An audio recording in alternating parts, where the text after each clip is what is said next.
Hello everyone, it is Yip here, and today we will be talking about fatphobia that occurs online, specifically on TikTok and Instagram Reels, because it's an issue I have noticed for some time now. And by the title of this video, you may see that it might get a bit controversial with my opinion on this due to what I have seen. So let's get into the topic.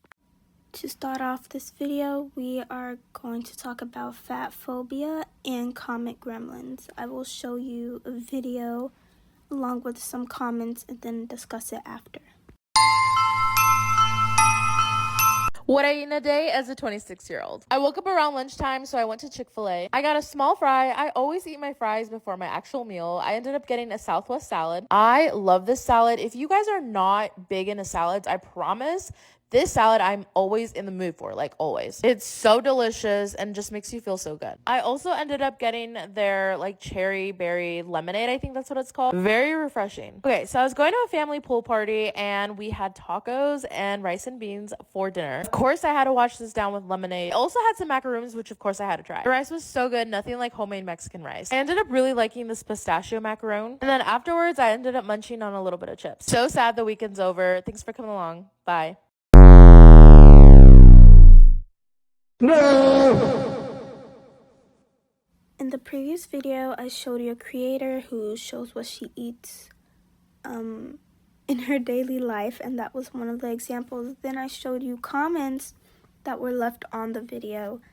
I am so grateful that there are people that have stuck up for her and defended her because they are right.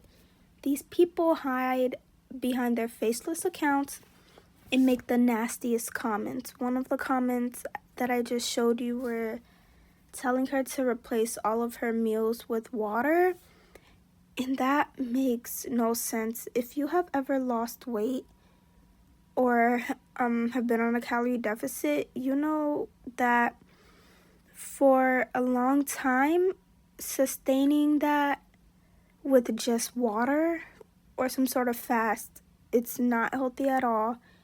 And it gets irritating. I'm going to show you another video by the creator Samira.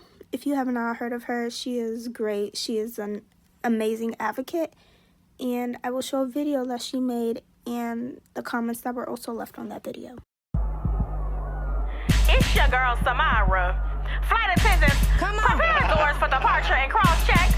Welcome to Bob Airlines. From New Orleans, then to Vegas, then to LA, baby, where next? Push that little button, make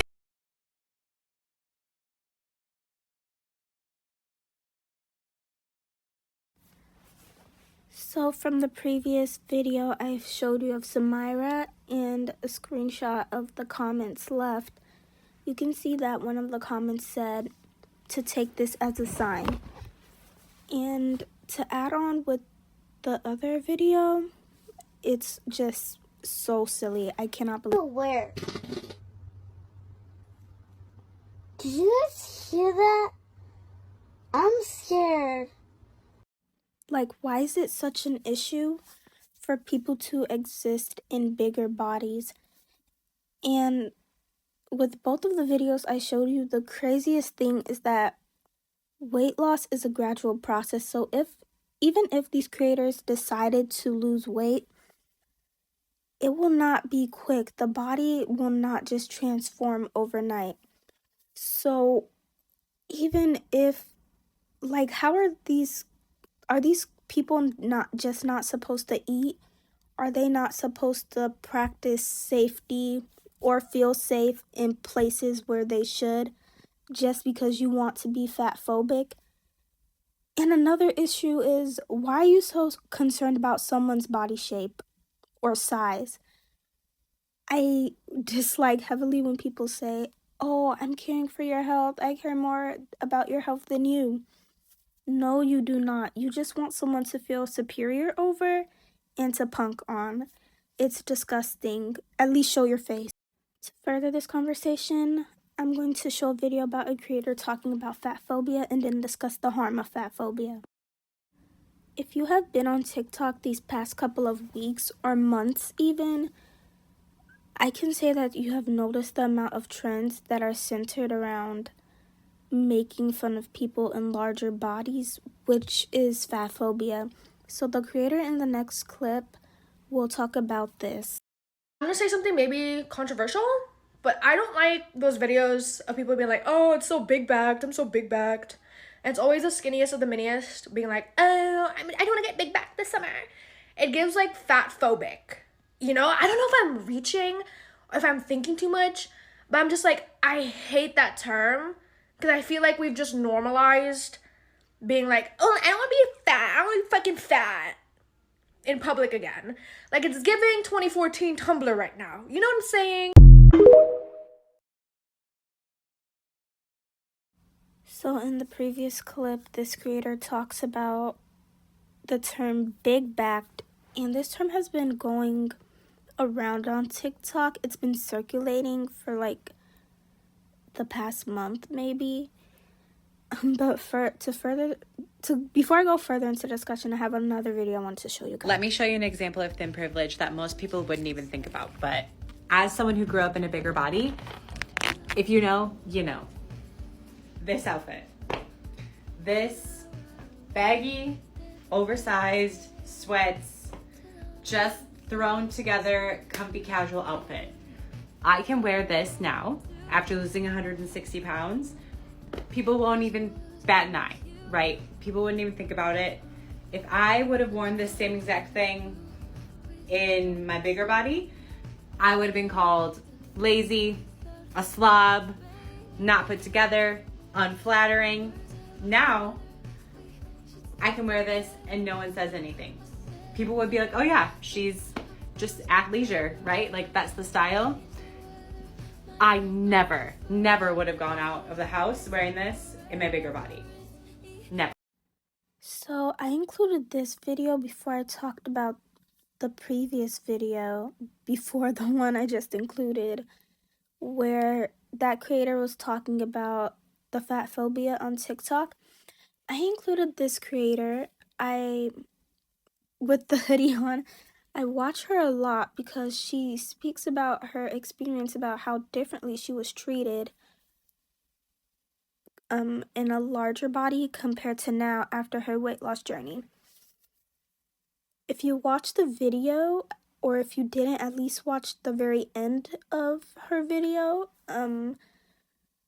you will hear her say that when she was in a bigger body, if she were to wear that same outfit, she would be called sloppy and not put together. Basically, just saying that people would come after her. And I do all of this to say that when you comment fatphobic things or just see being funny as fat and it's not funny in any way, I don't understand why people find that funny. But it makes people uncomfortable. And especially, I just feel like for young girls, young boys, young people, it's very dangerous. And this is how ED culture thrives, because you make fun of people being fat and it's like, nobody wants to be fat. I'll do anything to be slim and thin. And this gets to the next point. Why are you getting upset that people use Ozempic but you are fatphobic? Roll the clip.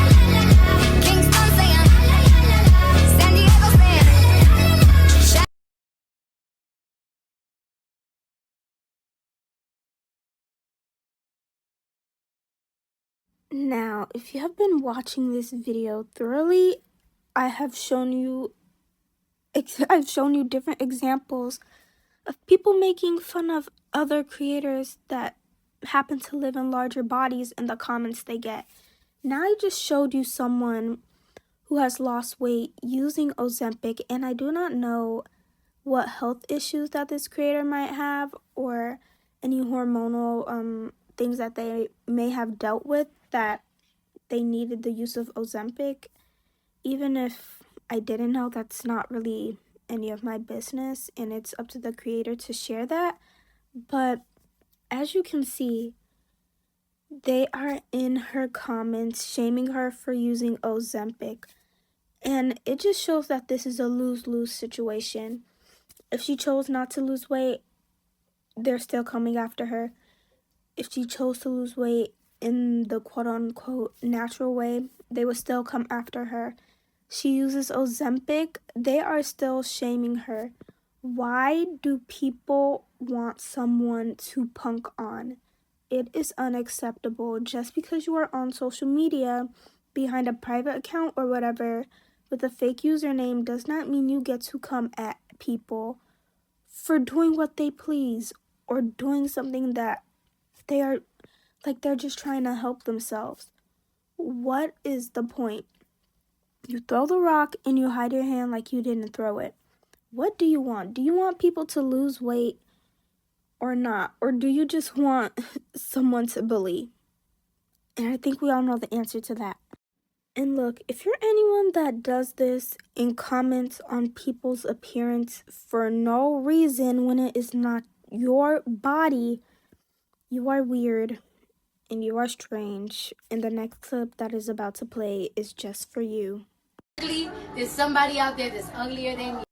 A bit earlier, or well, a few minutes ago in the video, I spoke about how fatphobia allows ED culture and just very harmful body images or beliefs to grow amongst younger people. So I wanted to speak about my own experience with that. So I am fairly young, like I'm just a freshman in college, about to go to my sophomore year, so I'm around 19, but high school, middle school, it was such a different experience for me, and this is an entirely different topic, but I wanted to speak about when you are insecure and you have no self-esteem when you are younger, you try to find any way to please people or to get people to like you. That could be doing someone's homework, giving them money, or even trying to accomplish a specific body look or goal so people can like you and so no one will judge you. It's like a coping mechanism. It's a way to protect yourself. It's an act of survival. So growing up, I also believed that I was unattractive, and I'm like, I can't fix my face, but I can do something to my body. I was really obsessed with trying to lose weight, and I genuinely believed that I was overweight. Like, I needed to lose 30, 40, 50 pounds, and that was not the case at all. My body weight was ideal for my height. It was perfect. If I ever wanted to, I guess tone up is what I would say a few years ago, I guess I would just have to lift, but I mean, I was only 14, 15 at the time. I feel like if anything, the only thing that I should really be focusing on is the homework that I have due for ELA class next period. So dealing with that, it never went to a negative or bad space because, I just couldn't handle it. Like, I like food too much. It's never that serious. I'm too young to even care about this. But it's not the same for every young person out there.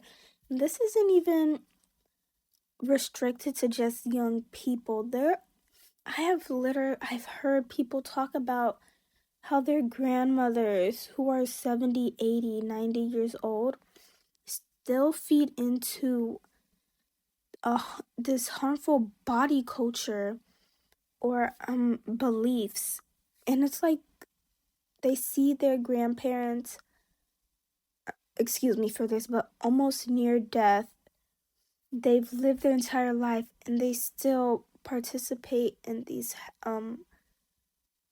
harmful behaviors, and I just see this and I'm like, really, it's not their fault that things like that were shoved down their throat, and they've heard it and seen it so much that that's what they operate off of because it's a mean of survival for them. Even when I felt that way, it just felt so... It was uneasy to operate in my body because I felt like every single chance that there was, that someone else would be judging me, and I believe that I had to offer a nice body or a shaped body to someone. And it's so silly, but I don't blame myself when you are surrounded by other people who put so much emphasis and base your worth off of your physical body. It really is shameful. It really is. And combine that with people pleasing, oh my gosh, it's so brutal. It really is. And I won't lie, I don't blame people for using Ozempic. I really don't. And I imagine, and you know what? Years from, middle school, early on in high school, where I felt the way I did about my body had passed on. And then I got to senior year, I graduated. So that was a good 4 years in between. I just saw myself and I came to the conclusion that I'm uncomfortable where I'm at. So I did lose weight.